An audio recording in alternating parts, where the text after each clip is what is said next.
Tonight at 6, around the world to Louisville. Reporting from Tel Aviv, reporting from Ukraine, just some of the recent destinations for CNN's Jim Sciutto. He visited Louisville this week for his new book, which just yesterday was placed on the New York Times Top 100 for 2024. Jim's mother was born and raised in Louisville and became a trailblazer in journalism. WHAS11 hired her out of college in 1951 when women were a rare sight in newsrooms. So senior photojournalist Alyssa Newton and I took him to where his mother made history, our film archives. I was just looking to see if they might have snuck the film editor's name on here. Look for a Liz Higgins. Joining me in the film archives of WHAS-TV, the son of a woman who broke barriers. Well, I'm imagining that she touched some of these canisters, right? And might have done some editing with them on this little machine behind me. A woman who became a trailblazer in TV news in 1951, 1 year after Channel 11 was on the air. Liz Higgins Sciutto, Jim Sciutto's mother.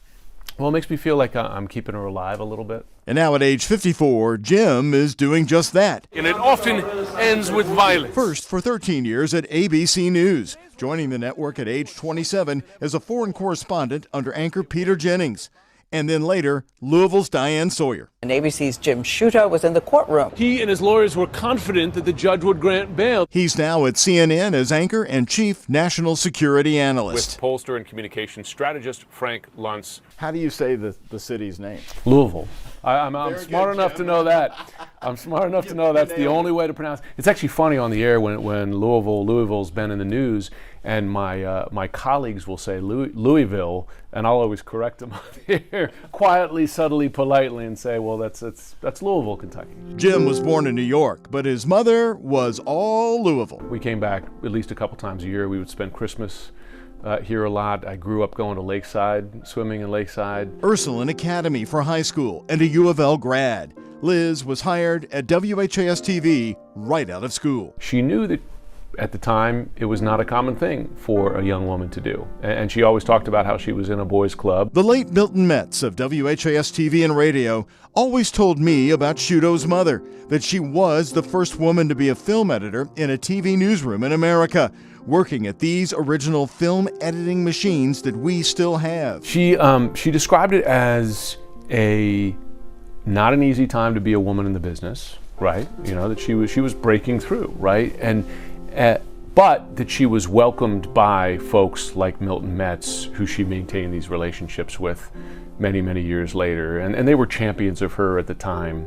And she was always grateful for that. He came to Louisville to be the guest of the Kentucky Author Forum for his new book, The Return of Great Powers, The Next World War. He was in Ukraine for Russia's full-scale invasion in 2022.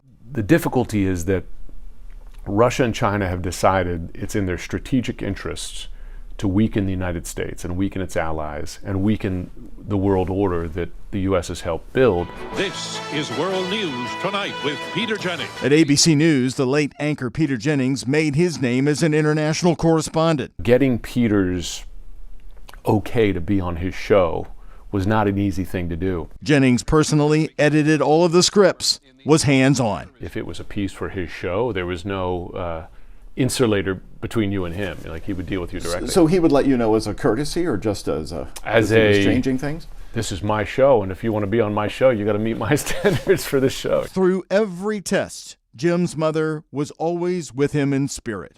Your mother probably touched some of these film cans. It's brings a tear to your eye. It makes me feel closer to her. My mom always talked about her time at WHS with pride, but also great memories. She told him about her early Kentucky Derby coverage at WHAS. I imagine there was a little bit of exaggeration, but how they would strap her to the steeples at Churchill Downs to film the Kentucky Derby. Now, I'm sure there's an element of truth in that, but I doubt she was actually hanging from the steeples. You grew up hearing these call letters, WHAS. I did. Those were probably the first local call letters I ever heard. With a large group of cousins still in the Louisville area and his parents buried here, Jim Sciutto may be halfway around the world, but he's proud of his Kentucky connection.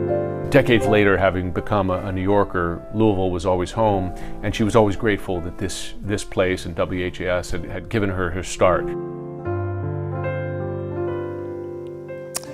Hey, and we love it that he loves Louisville. He is very grateful, by the way. I enjoyed my time with him. Now take a look at this. This is the actual 1951 film diary from our archives. The news stories were entered with pencil. They are handwritten, as you can see right here, and most likely entered somewhere in this book by Jim's mother, Liz. Her editing work got these newscasts on the air back in the early days.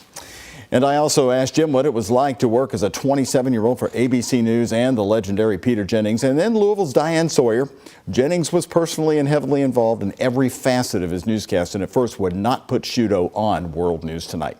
How Jim finally convinced Peter Jennings to do it. Go to the WHAS11 YouTube page. You'll see the extended interview and his answer to that.